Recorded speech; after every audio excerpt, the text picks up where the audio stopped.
At 7:30 p.m., Song Ziqiang calls Lu Li to check whether the investigation into the collected zombies has produced any results, and Lu Li confirms that it has.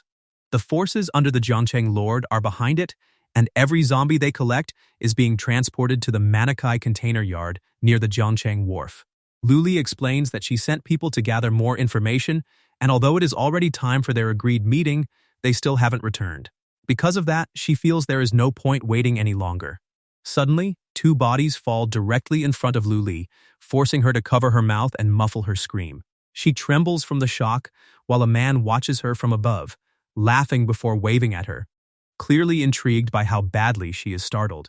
Still trembling, Lu Li exclaims that she has been discovered. Meanwhile, everything remains peaceful at Song Ziqiang's mansion. Someone named Lu Huai messages Chen Bai after recently joining the group and reading through the group document instructions. He has learned a lot, but some parts of his talent description are still obscure, so he requests Chen Bai's help understanding it. Chen Bai has him send it over. The talent is Yin Wood Body, which describes yin wood as the most yin of woods, with an endless source of life, and once the yin soul enters the body, it becomes the land of eternal life. The moment Chen Bai sees the description, he identifies it as an SS level talent. However, he remarks that activating abilities carries a fairly high cost, especially when an average person's initial ability is only around 3 to 5 points. Lu Huai agrees, which is exactly why he has been hesitating.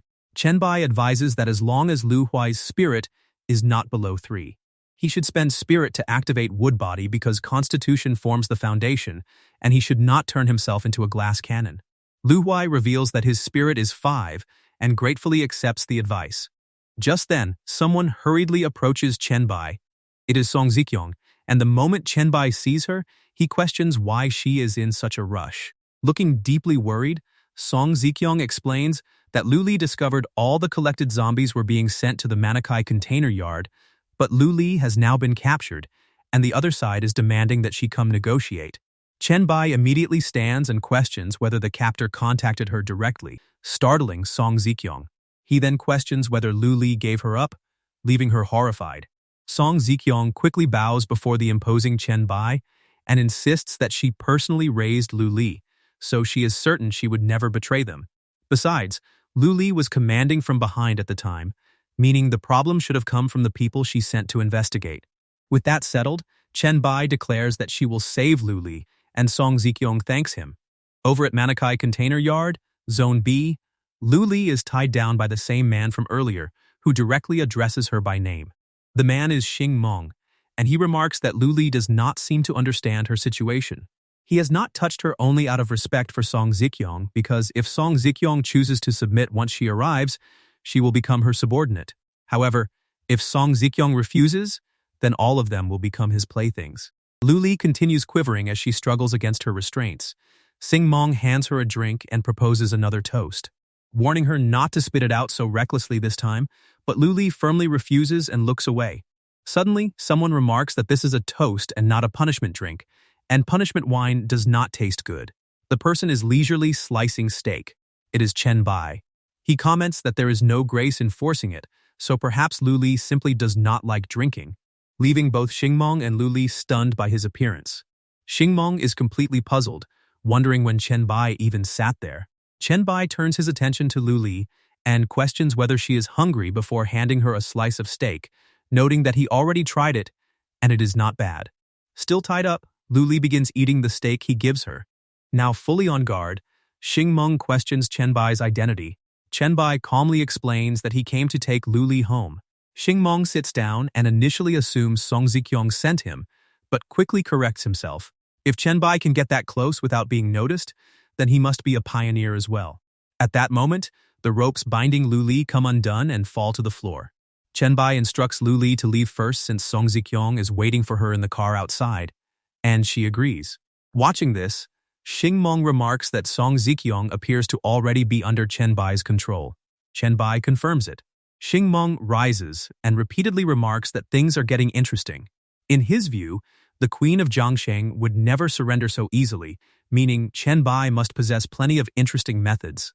As he pours wine into 2 glasses, Xing Meng proposes that they exchange ideas because he remains very interested in such things. Among the three major forces in Jiancheng, he has already subdued the lord, while Chen Bai has subdued the queen, leaving only the commander. Handing Chen Bai one of the glasses, Xing Meng proposes that Chen Bai assist him in becoming the king of Jiancheng. In return, he can make him a confidant, and they can toast to their future cooperation. Chen Bai immediately refuses.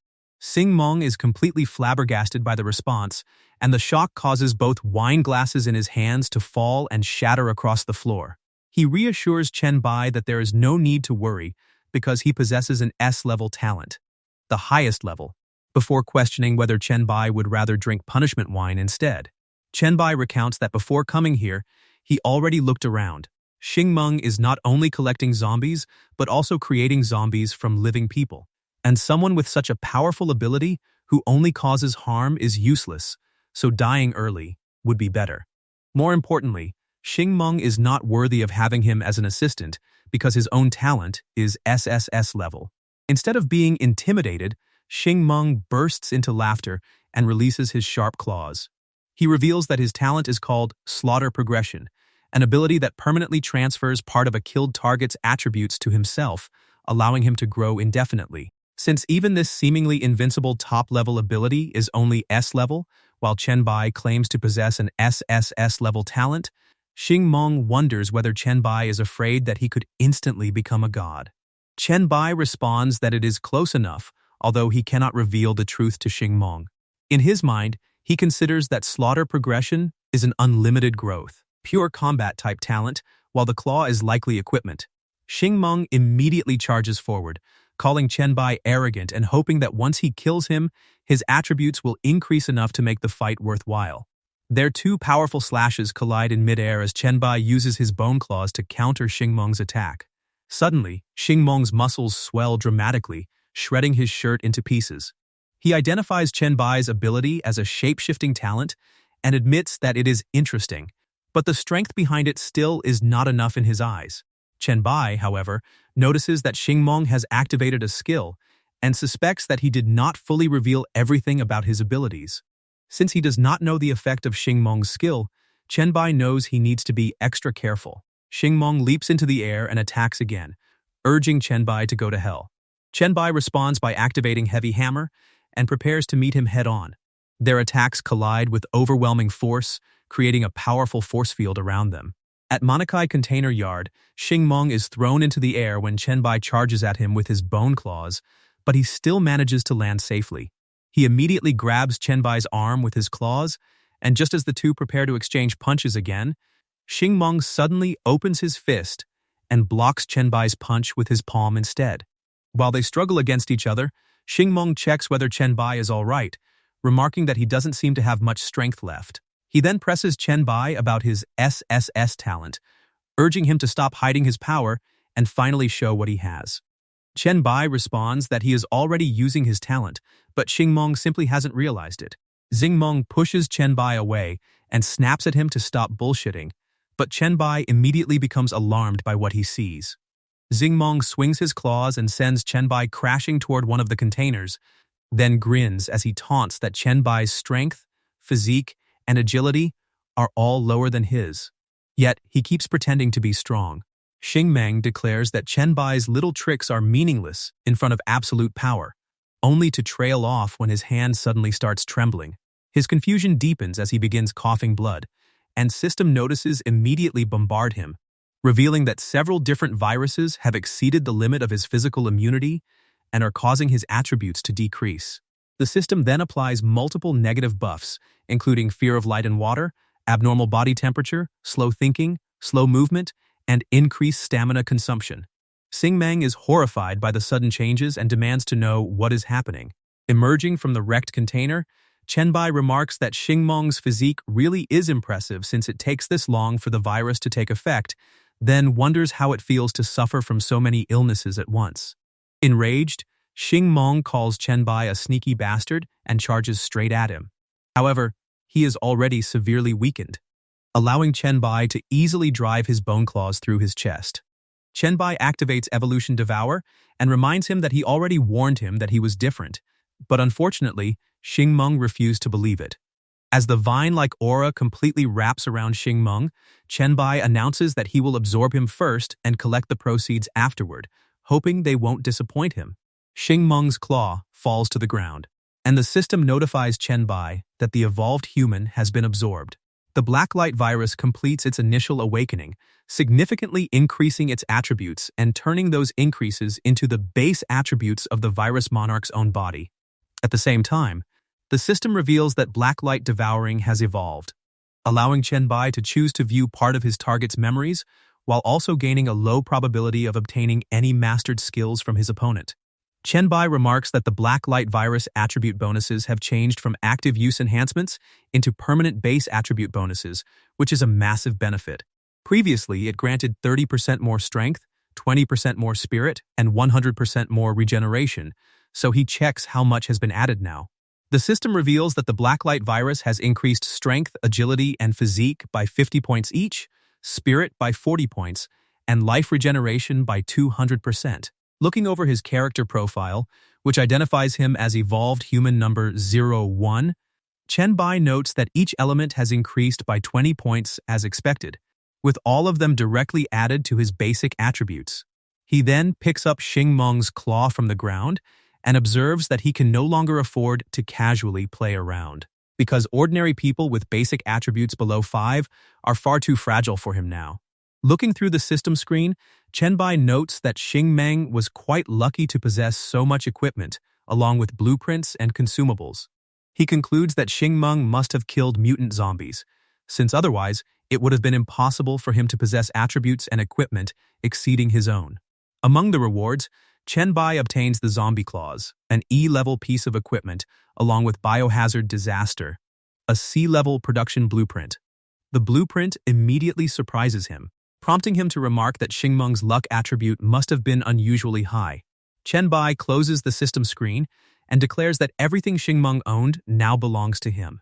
Under the crescent moon, the damage left across the containers shows just how violent the fight has been. Chen Bai walks away from the scene while recalling his previous life, remarking that, up to this point, his talent has advanced from E to SSS, while the rumors surrounding the 3 strange events have brought him enormous rewards. At the same time, Chen Bai notes that he has also taken over Song Zikyong, the future lord of Jiangcheng, while Lu Li and Song Zikyong notice him approaching. Song Zikyong immediately opens the doors and urges Chen Bai to get into the car. With his current strength, Chen Bai states that searching for monsters appearing randomly before the arrival of the trial is no longer worth the effort. Instead, he decides that during the final few days before the advent, he should focus on organizing everything and preparing for their development after the advent begins. A few days later, the night remains peaceful at Song Zikyong's villa. Chen Bai looks over the city through the huge glass windows and observes that the trial will soon descend upon them. A sudden knock comes from the door, and Chen Bai permits whoever is outside to enter. The doors slowly open as Lu Li, Su Xin, and Song Zikyong enter the room. Song Zikyong reports that, fortunately, they managed to complete everything Chen Bai requested in time. Lu Li proudly reports that they have confirmed the terrain and population information for the area centered around the Peak Villa district, meaning that once Doomsday arrives, they can immediately begin clearing the area, take complete control, and establish dominance before anyone else. Su Xin awkwardly looks over her notes and confirms that the material purchases have also been finalized, while the compiled list has already been sent to Chen Bai. Chen Bai acknowledges that the 3 of them have completed and cross-checked all of the preparations. Song Zikyong then notes that time is almost up and wonders whether there is anything else he wants them to handle. Looking at his phone, Chen Bai responds that there is nothing more to do and praises their work, directing them to place all of the information on the table. He then messages the chat group, warning that only 10 minutes remain before the trials descend. Their early advantage and rare talents are no reason to become complacent, because the trials contain dangers beyond anything they can currently imagine, so everyone needs to remain calm since he doesn't want anyone in the group disappearing within the next 10 minutes. One group member thanks Chen Bai for the reminder. Another expresses appreciation toward Chen Bai while noting that only 9 minutes remain. Another announces that 8 minutes are left and admits he can hardly wait. A different member notes that 7 minutes remain and urges everyone to calm down. Another counts down to 6, calls out to Chen Bai, and admits that she is extremely nervous. Master of Lightning announces that only 5 minutes remain and reassures the girl that she doesn't need to be nervous because everyone is there. Crow follows by reporting that 4 minutes remain and that they are looking forward to what is coming, while Tin is left completely speechless. Song Zikyong's attention shifts when Chen Bai suddenly urges everyone to come over and look. Only 9 seconds remain, and as everyone looks over the city, Chen Bai remarks that this quiet and peaceful scene will soon become history. With 7 seconds left, Chen Bai declares that the world is coming to an end.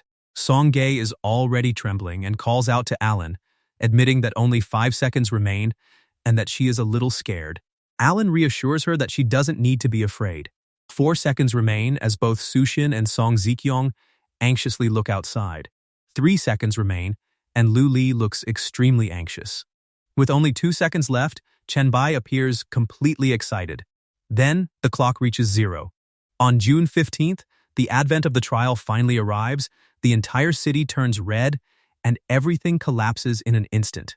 The Blue Star Doomsday trial officially begins, throwing the entire city into chaos. The surviving humans become evolved, awakening innate abilities and gaining the chance to increase their levels through experience.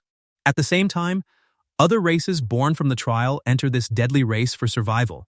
The Blue Planet becomes their proving ground, filled with countless secret realms and world rifts, leaving everyone to decide whether each one represents danger or opportunity. Chen Bai watches as the city descends into chaos, with an aircraft moments away from crashing into it. Suddenly, the system notifies him that the Hourglass of Time has been recognized and is currently binding. Worried that the others are still inside the room, Chen Bai reflects that no one can know about the hourglass. He turns toward them and orders everyone to leave immediately, only for his words to trail off when he sees what has happened. Everyone except Chen Bai is completely frozen in time. Speechless, he turns back toward the window and finds the entire outside world frozen as well. Even the crashing airplane hangs motionless in midair, confirming that time itself has stopped. Then, small glowing orbs of energy begin appearing around the Hourglass of Time. More and more gather around Chen Bai before the hourglass suddenly starts absorbing them. The system soon notifies him that the Hourglass of Time, a soul-binding item, has been successfully bound. Its ability allows him to return to any point in the past, but everything gained during the erased timeline will disappear. The remaining cooldown is 72 years, 6 months, and 7 days, and no skill or equipment can reduce it. Seeing this, Chen Bai reflects that his rebirth appears to have happened because of the hourglass. However, 2 more abilities immediately catch his attention: Status Save and Status Read. Status Save records his current physical, mental, and skill status with no cooldown. Status Read restores the saved status without affecting his items or memories, but it carries a 1-hour cooldown. Both abilities require soul binding. Chen Bai grins at the discovery. With only a 1-hour cooldown, this is an incredibly powerful life-saving ability. The moment time resumes, Song Zikyong remarks that she feels as though Chen Bai had just called them, and wonders whether he has any orders or whether she heard him incorrectly. Chen Bai confirms that she heard correctly and requests that they immediately verify the safety of the villa. Since nighttime is extremely dangerous, everyone needs to remain on alert, and they should begin clearing the villa area as soon as daylight arrives. Song Zikyong, Sushin, and Lu Li all agree. By the next day, the city is already in ruins, with several areas still burning.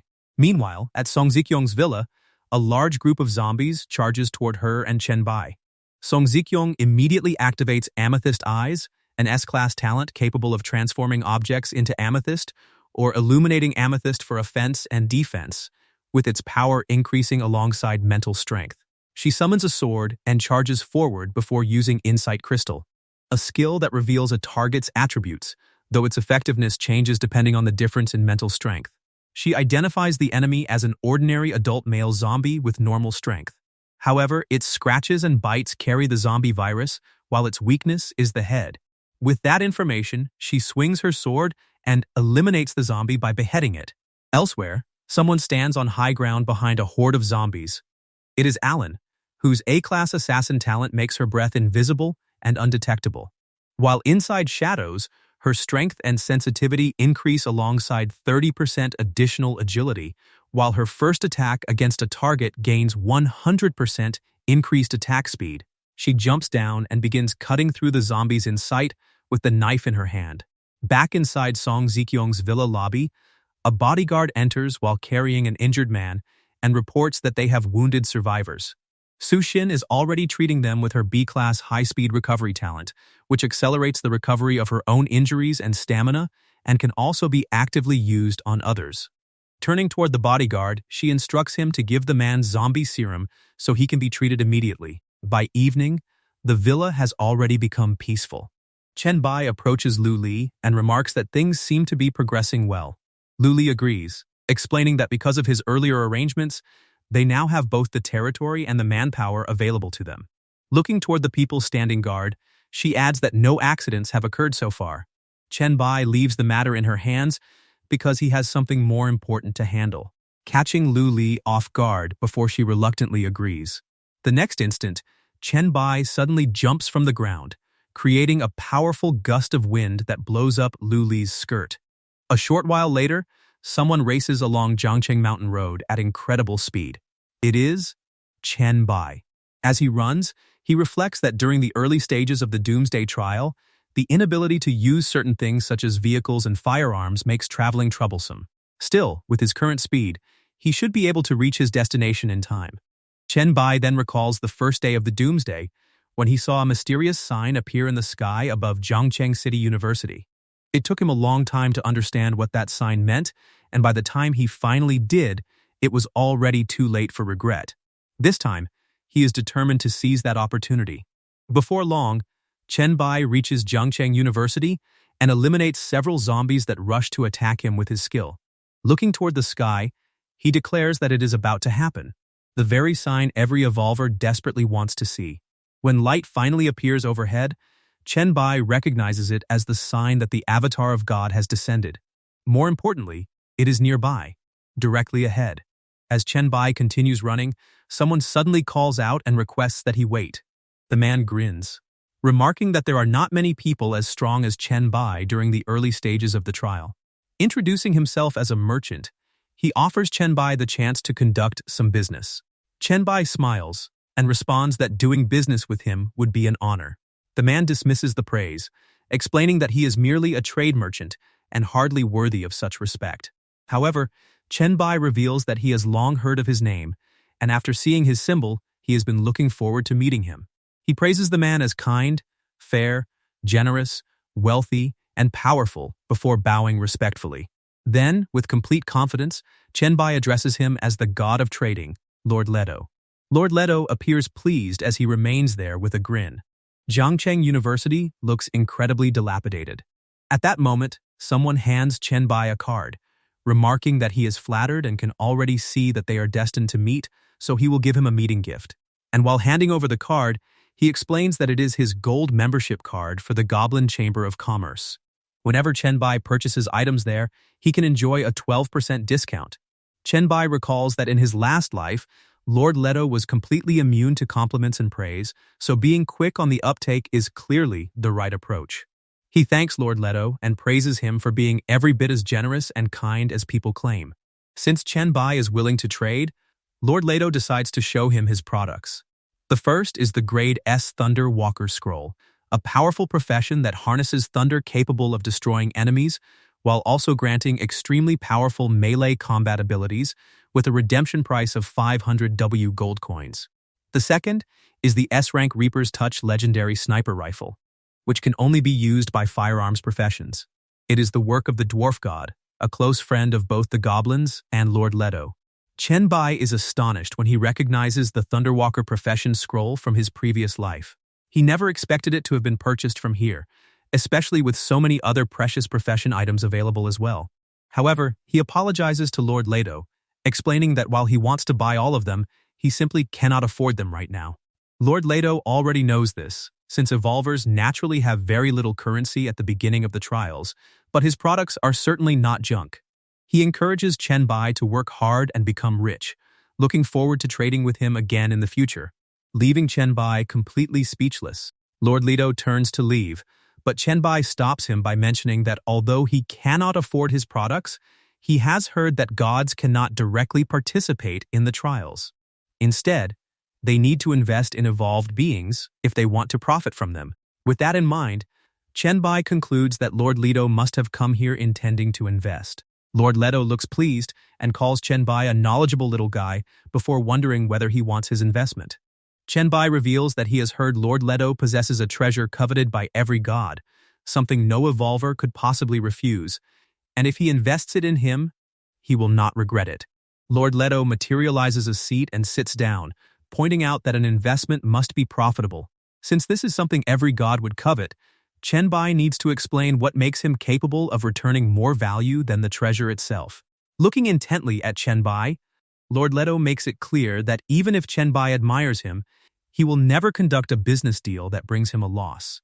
In response, Chen Bai activates Bone Claws on his right hand and Heavy Hammer on his left, then reveals his SSS class talent and requests that Lord Leto take a look, because this is what he is capable of.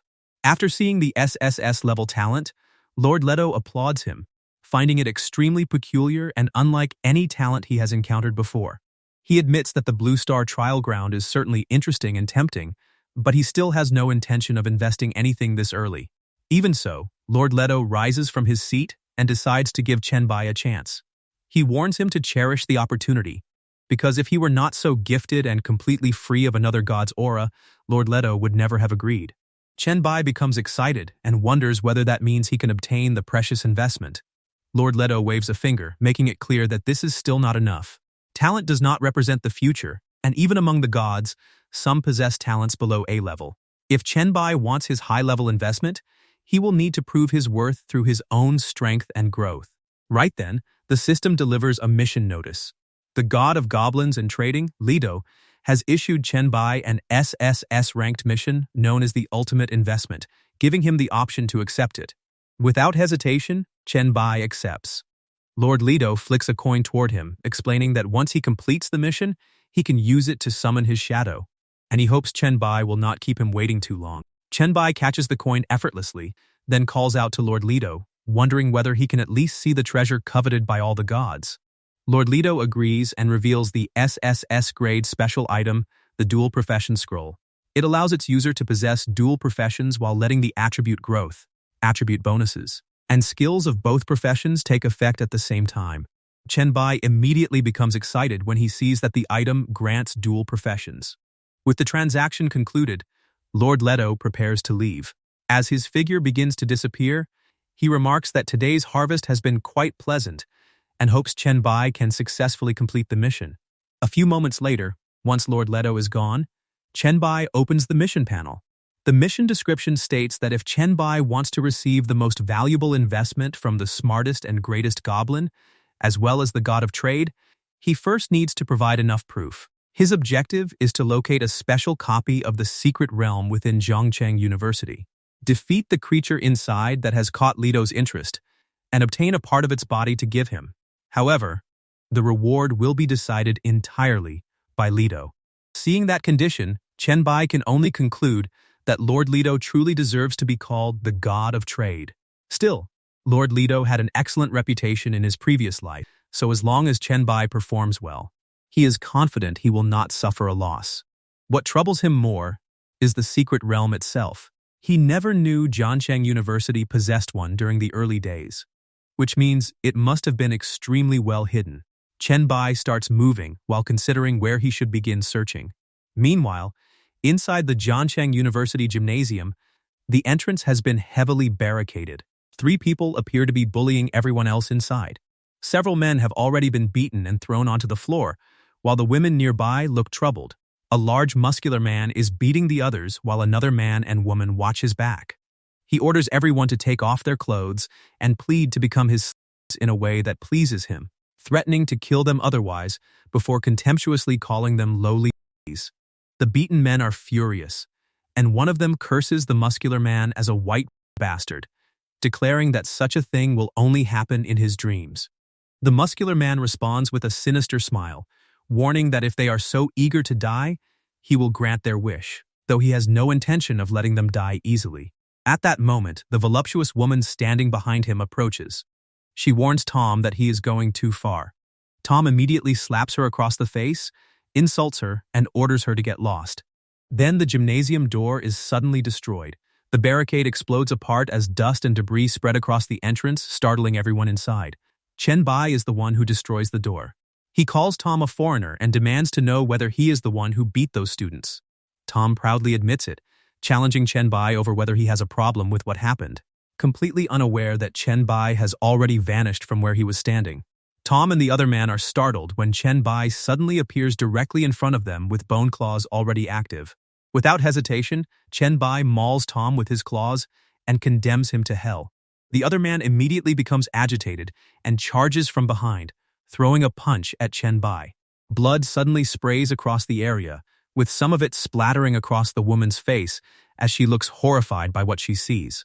Still gripping the man's head with bone claws, Chen Bai turns his attention to the others and checks whether any of them belong to the medical faculty, explaining that he is searching for something and needs help from someone familiar with it. At Jiangcheng University Gymnasium, the surviving students slowly get back on their feet while someone checks whether anyone is from the medical department. One student admits he is only a civil engineering major, while another is studying foreign languages. Then, someone suddenly points toward the woman who came with Tom, remembering that she is from the medical department. When Chen Bai turns toward her, she immediately panics and begs him not to kill her, since she never hurt anyone. Terrified, she insists that she likes the Dragon Nation, China, and even though she is white, she has a heart. Chen Bai is left speechless, while the male students burst into laughter and one of the female students looks away in embarrassment. Still desperate, the woman promises to do anything if Chen Bai spares her. One of the female students also steps forward for her, explaining that she never attacked anyone and even tried to stop those two guys earlier. Chen Bai simply acknowledges it. A little later, everyone leaves the gymnasium. Chen Bai points at the woman and orders her to remain behind while the other students are free to go. He instructs them to follow the trail of zombie corpses toward Jiangcheng Dongshan Villa, then report his name, Chen Bai, once they arrive, since the people there will arrange a place for them. One student hesitates over leaving immediately when the entire school is still filled with zombies, while another brings up how far Dongshan Villa is from the university, which someone else confirms. Chen Bai explains that he has already cleared almost every zombie along the route, so they will not face too much danger. More importantly, since all of them survived until now, they are gifted evolvers as well. He then challenges them to consider what they will do once zombies and monsters begin increasing in number if they are already too frightened to face zombies now. If that continues, they will be as good as dead. The group falls silent until one student finally thanks Chen Bai and declares that she understands, so they will leave immediately. Not long after, the students disappear from sight, leaving only Chen Bai and the woman behind. She wonders why she cannot go with them and why he deliberately kept her there, leaving Chen Bai speechless once again. Then she suddenly blushes as another possibility crosses her mind. She assumes she finally gets it, since students in the Dragon Kingdom love foreign girls, and Chen Bai must be the same. That must be why he kept her with him, so she hurriedly warns him not to use violence because she is willing to become his wild horse. Chen Bai immediately corrects her misunderstanding, explaining that he has no interest in a horse with 1,000,000 riders. More importantly, she apparently failed to hear him earlier when he mentioned needing someone to help him search the medical department. The woman is both surprised and embarrassed. She apologizes because she was too frightened earlier to hear anything properly, only to suddenly protest that Chen Bai cannot insult her like that. Her outburst startles him. She firmly insists that she has not been ridden by thousands of people because she has never been ridden by anyone at all, and she can even prove it. Chen Bai finds her reaction amusing and leaves it at that. A little later, the two emerge from Jiangcheng University Stadium. The woman complains that she is exhausted and walking already hurts, so she wants a break, but Chen Bai refuses. Instead, he grabs her around the waist and declares that they need to keep moving. She immediately cries out when he drags her along so quickly that her shirt gets left behind. Before long, they reach the medical department research building, with the woman completely out of breath. She sulks over how forceful Chen Bai is, complaining that she would have lost her shirt if she had not managed to hook it with her foot in time. Chen Bai ignores the complaint and focuses on the building, checking whether this is really the research facility. She confirms it and explains that there is a research room on the 3rd floor that only professors are allowed to enter, where numerous samples and information involving bacteria and viruses are supposedly stored. Once they enter, she also points out that the passage leading underground is not a garage. It connects to Mr. Oshi's house and the incinerator, and if the medical department contains anything secretly hidden from ordinary people, that is the only place she can imagine. Chen Bai agrees and orders her to follow. Soon they step into a laboratory packed with different machines and biological samples. It is the Jiangcheng University Virus Research Laboratory, and Chen Bai is genuinely stunned by what he finds inside. Pleased with the discovery, he never expected Jiangcheng University to contain such a treasure. He immediately begins absorbing the samples stored in the vials. The system notifies him that he has acquired a temperature-sensitive mutated influenza D virus for the first time, granting him 5 virus points. More notifications follow as he absorbs different influenza variants and receives smaller amounts of points. Seeing the results, Chen Bai notes that most of the samples are only flu viruses, which makes sense since this is still just a university. Then, another system notification appears. After collecting enough influenza virus, the required points for upgrading influenza into a skill have decreased. Chen Bai is amused to discover that influenza can actually become a skill and decides to try upgrading it. The system immediately confirms a successful upgrade, granting him the skill influenza. The ability releases a flu virus that infects targets within its range, reducing all of their attributes while applying the negative condition sneeze. Whenever sneeze activates, it interrupts chanting, accumulation, and aiming, although every effect of the skill still depends on the target's race and physical condition. Chen Bai can barely contain his excitement. With both interruption and powerful control effects, sneeze is far stronger than he expected. He recalls that while examining the talent tree earlier, he never paid much attention to how real viruses actually function. Now, however, it appears that this aspect of upgrading deserves far more attention in the future. The SSS level talent truly is terrifying. Since he still has virus points remaining, Chen Bai considers the upcoming trial of Lord Leto.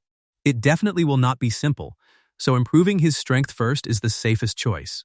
With that in mind, he opens the Blacklight virus skill tree. A short while later, Chen Bai unlocks 2 passive upgrades. The first is flying, which allows him to cling to any surface through the Blacklight virus while greatly improving his balance and sense of direction. The second is concentration, which massively enhances his dynamic vision and reflexes while doubling his ability to control every muscle in his body. Chen Bai raises his fist, and his muscles begin vibrating. Surprised by the degree of control he now possesses, he extends his arm to test the ability. In the next instant, cracks spread across the laboratory wall, stunning the woman beside him. She cannot understand how Chen Bai caused that much damage with only a slight shake. Remembering what happened earlier, she becomes relieved that he never used something like this before, because she would have died. Meanwhile, Chen Bai examines the result and concludes that complete muscular control allows someone to unleash a strike regardless of the movement's size. Even a fraction of a millimeter is enough to deliver a full-powered punch. When he walks toward the woman, he notices her reaction and questions why she is blushing. She dismisses it as nothing. Since there is nothing else useful for him in the laboratory, Chen Bai decides they should head toward Mr. Oshi's place. Before long, the two descend underground beneath the virus research laboratory and enter the teacher's repository.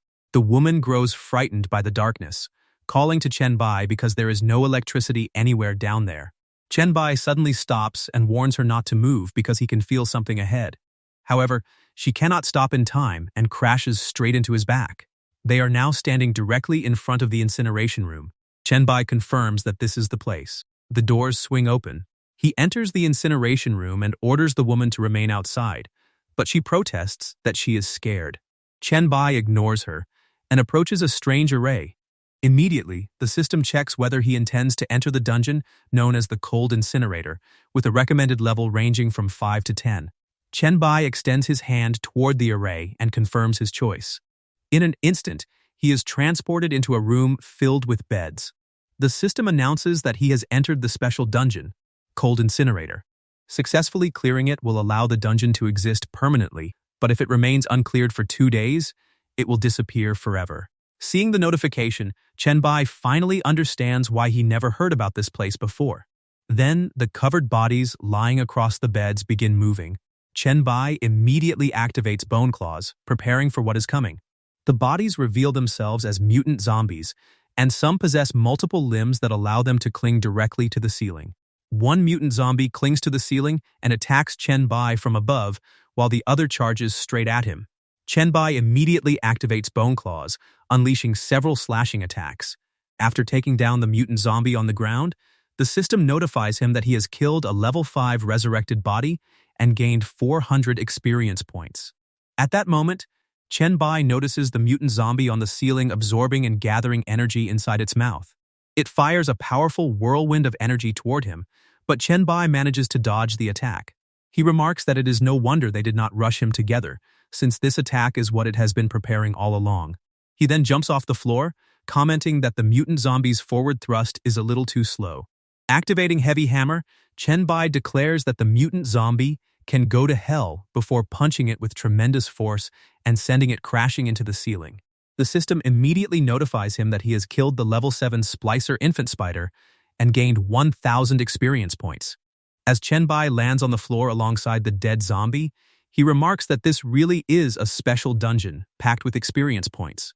Meanwhile, the other mutant zombies begin waking up from their beds. Chen Bai urges them to hurry, excitedly adding that the more there are, the merrier.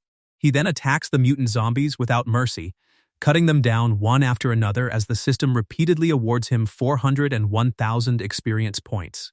A few moments later, the system notifies Chen Bai that he has leveled up. His current level is now 4, and he gains 2 free attribute points. At the same time, he notices something violently pounding against the incinerator door. Chen Bai approaches it and remarks that its minions are already dead, so it should come out, even wondering whether he should help it. Without warning, the incinerator door explodes apart from the inside. Chen Bai is alarmed as a massive blob-like monster emerges from the incinerator. Looking at the huge piece of meat, he wonders how something like this can give him such a strong sense of danger. As limbs begin growing from the blob, Chen Bai determines that he has to kill it before the transformation finishes. However, the moment he attacks, its newly formed limbs instantly extend and block his strike.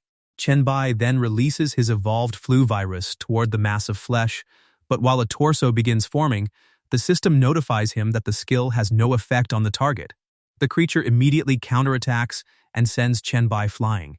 He crashes into the ceiling and clicks his tongue as his flu virus begins dissipating. His opponent is a biomaniac, and it is capable of healing its own wounds. The biomaniac looks up at Chen Bai before jumping from the ground to attack him. Chen Bai charges forward as well, and the two begin exchanging blows.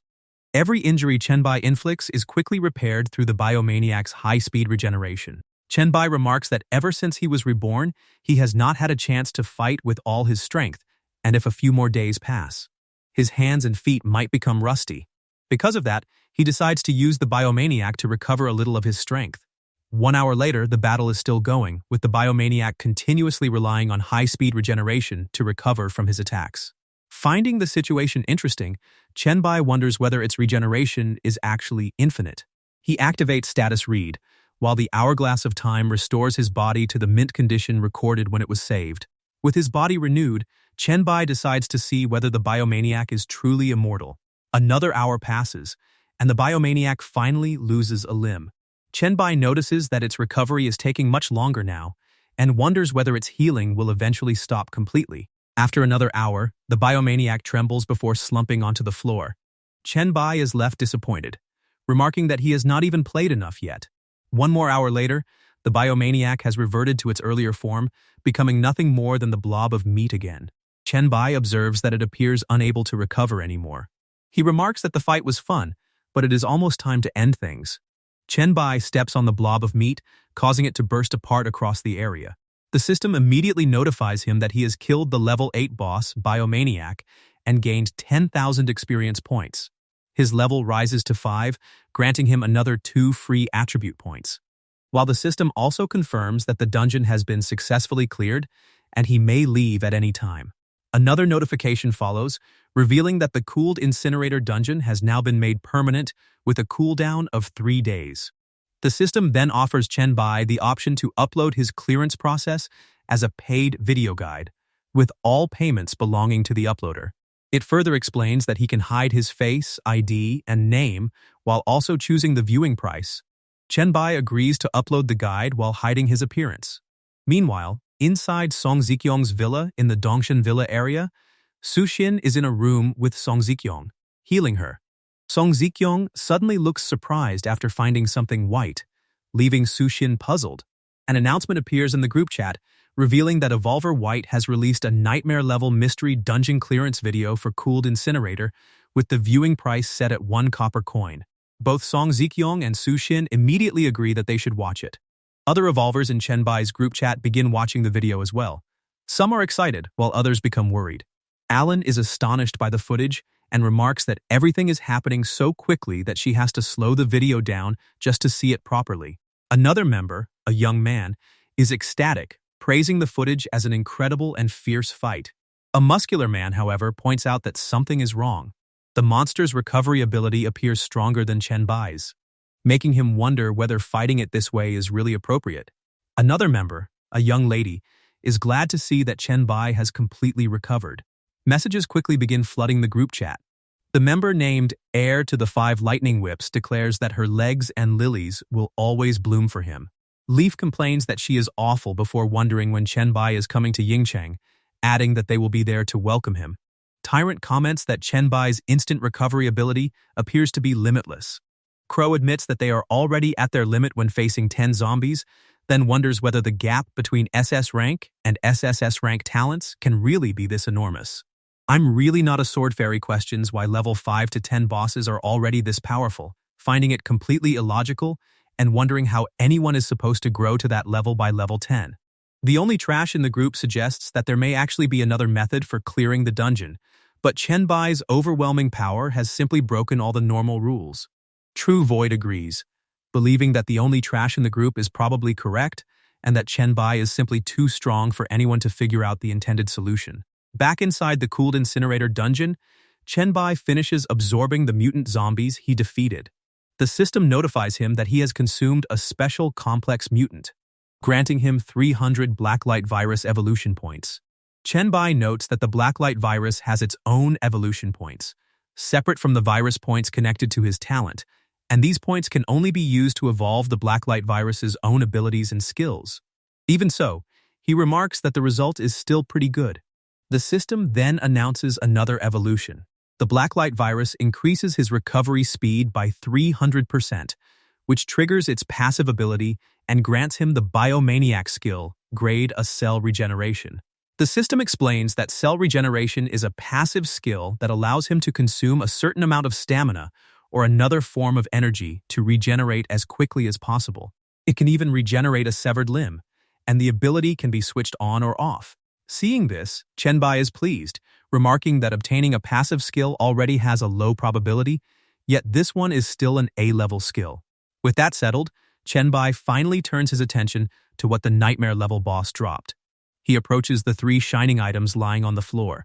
Among the boss drops, Chen Bai finds an A-level unique Biodemon Professional Scroll, an evil profession that improves itself by absorbing other living beings.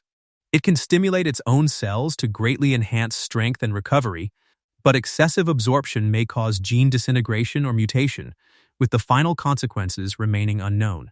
The profession requires Evolver level 10 and a physique greater than 15, and after checking its effects, Chen Bai remarks that it is an A-class unique profession carrying both risk and benefit, though he already has the Blacklight virus. Another reward is the Grade C genetic essence, a perfect genetic essence capable of greatly improving one's physical condition, although each evolver can only take it once. Chen Bai considers it pretty good and immediately opens the vial. After he drinks the genetic essence, the system notifies him that his strength permanently increases by 2, his physique by 6, and his agility by 3. With that done, he picks up the final item dropped by the boss.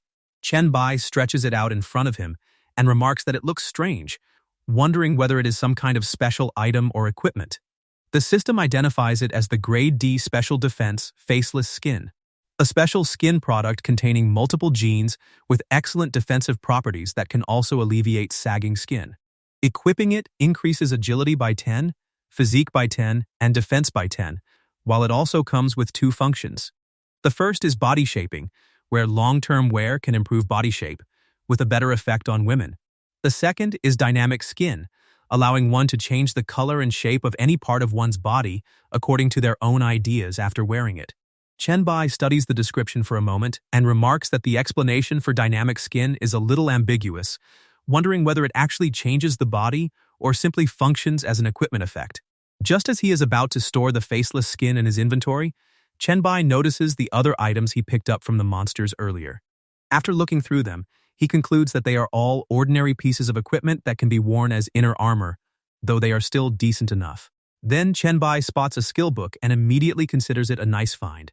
The system identifies it as the D-rank active skill Active Cells, which temporarily increases cell activity and dramatically raises recovery ability, with a cooldown of 10 hours. However, anyone who already possesses its advanced version, Cell Regeneration, cannot use the skill book.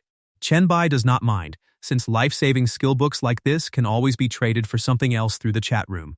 After collecting everything, Chen Bai grabs the blob of meat and remarks that it is almost time to leave. As long as he hands that part of the boss's body over to Lord Leto, the mission will be completed. Chen Bai is certain that Lord Leto never imagined he would finish the task this quickly. He reaches toward the system screen, but the thought of the goblins and the god of trade suddenly makes him pause. The system is already prompting Chen Bai to leave the dungeon when something starts bothering him, and he remarks that something is not right. Lord Leto is not some wandering trader in a game who moves around aimlessly, which means he must have come here for a specific reason. Chen Bai recalls what Lord Leto mentioned before leaving. He had described Chen Bai as an unexpected bonus, which means his original objective was most likely that special dungeon. However, Chen Bai considers the rewards available here and finds another problem. With the amount he is gaining from this place, there should be no reason for a divine avatar to personally descend here. That leaves him wondering whether Lord Leto's real objective has nothing to do with the dungeon at all, or whether he has overlooked something important. His attention then shifts toward the incinerator beside him. Chen Bai crouches through the door and remarks that if there is still anything inside this dungeon he has not seen, it has to be somewhere inside the incinerator. Once inside, Chen Bai takes in what is there. He finds iron sheets, fire outlets used for incinerating bodies, and walls covered in oil and grease. But nothing appears particularly special. Then he notices the huge opening above him. Chen Bai wonders whether the thing he is looking for could be inside the pipes and decides he needs to go up and investigate. If he leaves without thoroughly checking the place, he could end up missing something. With that in mind, Chen Bai jumps into the pipes. A few moments later, he is running through the massive pipe and notices just how far it stretches, already extending far beyond the height of the room below. Then something ahead suddenly catches his attention. His path is completely blocked. Chen Bai wonders whether he has reached a dead end, then drives his elbow into the metal to test it. He refuses to believe that there is truly nothing here. Without warning, a golden face suddenly appears directly in front of him. Chen Bai immediately punches it. But almost right after, he is left speechless when he discovers what it actually is.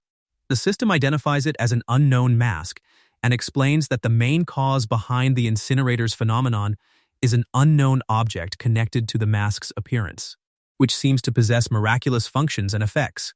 Chen Bai is surprised that it is actually an item. As he grabs it, he notes that even its name remains unspecified and is represented by a question mark, making it likely to be either a fragment of an SSS class item or something related to a god. While inspecting the mask, Chen Bai considers it incredible and concludes that this is probably what Lord Leto came here for. If that is really the case, then he needs to find a way to keep it. By evening, back at the Jiangcheng University underground incinerator, the woman is still waiting for Chen Bai, and she greets him as soon as he comes out. She excitedly runs toward Chen Bai and praises how strong he is after watching his video, even declaring that she loves him. Chen Bai immediately brings up the copper coins, while the woman explains that everyone else was busy fighting zombies and that she had a last-ditch attack. He then considers how many gold coins he might have accumulated by now. Watching the video costs 1 copper coin, and with so many people likely viewing it, the earnings should already be substantial. The system displays his current balance at 869 gold coins, 93 silver coins, and 15 copper coins. The number continues climbing until it reaches 912 gold coins, 75 silver coins, and 32 copper coins. Even so, Chen Bai considers it insufficient. He needs 1,000 gold coins to unlock the storage. Chen Bai remembers that the storage is protected from all detection by the will of the universe, making it the safest possible place to hide items without anyone discovering them. For now, he has no choice but to wait before turning in the mission. A few moments later, Chen Bai and the woman return toward the Jiangcheng University Medical Faculty main building. The woman brings up the Dongshan Villa area that he mentioned earlier, but Chen Bai refuses to head there yet. Too many unknown dangers can appear at night, so they should find somewhere to stay until morning. The woman mentions several high-class hotels not far from the university. Since it is not a holiday, there should not be many people staying there, and because the buildings are tall, they should also be relatively safer. Chen Bai agrees and has the woman lead the way.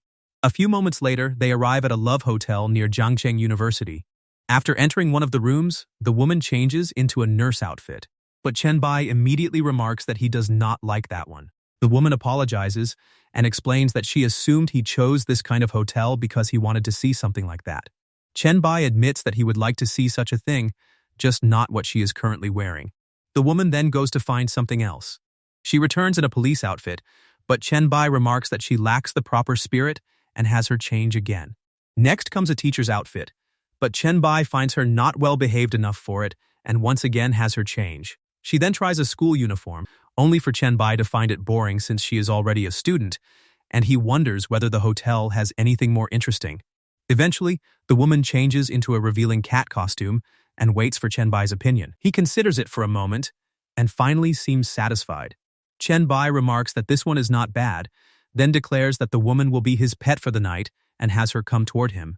A few moments later, the woman is already fast asleep on the bed when Chen Bai sits up and decides it is time to activate the storage function. The system immediately notifies Chen Bai that the storage space has been opened at the cost of 1,000 gold coins. It also informs him that he can choose his successor and that the storage cannot be detected by any ability or skill. It is absolutely private and secret, protected by the will of the universe, so Chen Bai is warned to use it carefully. Another notification follows immediately afterward. The unknown mask has successfully been stored inside the storage space. After seeing the notifications, Chen Bai remarks that it is time to proceed with the next part of the mission. He flicks the coin Lord Leto gave him into the air. While the coin is still spinning, an array forms around it, and the system announces that it is summoning the god of goblin and trade. Chen Bai waits in anticipation for Lord Leto's arrival. At a love hotel near Jiangcheng University, Chen Bai stands outside summoning Lord Leto while recalling a saying from his previous life. When trading with Leto, emotions are part of the bargaining chip, meaning Leto adjusts rewards to account for the feelings of the transaction or task target. Of course, that only applies if he has enough value in Leto's eyes. With that in mind, Chen Bai prepares himself and grabs the lump of meat inside his pocket. When Lord Leto arrives, he remarks that he never expected Chen Bai to summon him again so quickly and wonders whether he has already completed the task needed to prove his ability. Chen Bai confirms it, then throws the lump of meat toward Lord Leto, explaining that it is the required proof, a piece of the dungeon creature's body. Lord Leto falls silent for a moment as the lump of meat lands in front of him. It is already wizened and clearly no longer fresh, making him curious since the creature seems to have been dead for quite some time. From that alone, Lord Leto concludes that Chen Bai must have finished the task last night and wonders why he did not summon him immediately, leaving Chen Bai speechless. With a sinister smile, Lord Leto wonders whether Chen Bai does not want that scroll as badly as expected. Chen Bai explains that he simply could not figure something out. Lord Leto is someone he admires and respects greatly, yet he hid the dungeon's true difficulty from him. Acting upset, Chen Bai continues that he only discovers after entering that it is a nightmare-level dungeon, and without a few tricks of his own, he would have died inside. Lord Leto understands his frustration but offers an explanation. Hiding the difficulty is also part of the test, because there is no chance he would hand such a treasure to someone incapable of dealing with unexpected situations. Chen Bai pauses before letting out a sigh, accepting the explanation and moving straight to the important part, the reward and the next task. Lord Leto admits that hiding the information from him in the first place was still wrong, and Chen Bai has already proven himself. Because of that, Chen Bai can personally choose the reward for the previous mission, while the next assignment will be the final round task. After Lord Leto wonders how that arrangement sounds, Chen Bai bows and expresses his appreciation for his understanding and generosity. Lord Leto then allows him to make his choice, with the highest quality B-rank items serving as the upper limit. Chen Bai is startled as numerous B-rank item cards suddenly surround him. After checking them, he reaches for a scroll of recovery and chooses that one. Lord Leto is amused, identifying it as the scroll of recovery, a production blueprint, while praising Chen Bai for being knowledgeable and having clear goals before moving on to the final task. Chen Bai is immediately astonished by what appears in front of him. A system notification announces that the god of goblins and trade, Leto, has issued him an SSS-level task called Ultimate Investment. The final round. The objective is to obtain 2 SSS-level profession scrolls, and the system gives Chen Bai the option to accept. Seeing that he needs 2 SSS-level professions, Chen Bai is stunned by the difficulty, and points out that even gods are not born with SSS-level professions. Lord Leto grins and confirms that he knows perfectly well, since his own first profession was only A-level. However, this is his greatest treasure, so it naturally has to go to the best possible place, otherwise he would struggle to part with it. Left with little room to argue, Chen Bai agrees and accepts the task. Meanwhile, in the Dongshan Villa area, a massive rat carries a man's body toward the houses. It is a level 5 mutant giant rat, and it is already wreaking havoc across the area. While hiding behind the destroyed walls, Alan reports that this one is far larger than the creatures that appeared before, and 2 teams that encountered it have already been completely wiped out. Song Zikyong adds that its attributes are 3 to 4 times higher than theirs, while Alan explains that their people cannot handle it and wonders what they should do. Song Zikyong turns toward the men and orders them not to confront the mutant giant rat for now. Since they cannot deal with it yet, they need to keep their distance while maintaining constant observation. However, Alan suddenly becomes alarmed after noticing something. The mutant giant rat has found them. It immediately charges toward the walls, and Alan moves to protect Song Zikyong while warning everyone to get away. Her warning comes a little too late. The mutant giant rat crashes through, slamming into the ground and sending the other men flying. Alan helps Song Zikyong up and urges her to escape immediately, but Song Zikyong knows it is already too late, because the mutant giant rat is simply too fast. Almost immediately, the mutant giant rat appears above them, looking ferocious as it closes in. Then a portal filled with electricity suddenly opens in the sky, and someone emerges from it. It is Chen Bai. He easily kicks the mutant giant rat, smashing it down into the ground. Song Zikyong is visibly glad to see him and calls out his name, while Chen Bai surveys the area and remarks that he appears to have returned just in time. He then orders Alan to gather the men and clean up the battlefield, making sure that those who died in the battle receive proper compensation and rewards. Meanwhile, Song Zikyong is to return with him and explain exactly what happened. Back at Song Zikyong's villa, Chen Bai reads through the report and learns that after the zombies were cleared out, everyone began inspecting the area when large numbers of mutant rats suddenly appeared. Their original location seems to be east of the villas. Luli apologizes, explaining that the beasts appeared without warning, destroyed 6 of their warehouses, and caused more than 100 casualties. She hands Chen Bai another document containing the detailed list. After reading it, Chen Bai assures her that what she has already done is not bad, and since she clearly has not been resting, she should go get some sleep.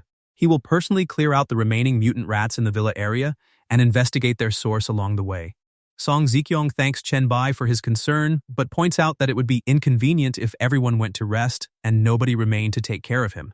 Because of that, she wants to recommend someone, and Chen Bai agrees. Song Zikyong calls for someone named Lingyu to come inside. The door slowly opens, and a woman enters the room. Song Zikyong introduces her as Qin Lingyu, someone they rescued while clearing the villa area and a person she has known for a long time. Since she is a lawyer, she can help Chen Bai deal with rules, and she is also willing to become one of his people.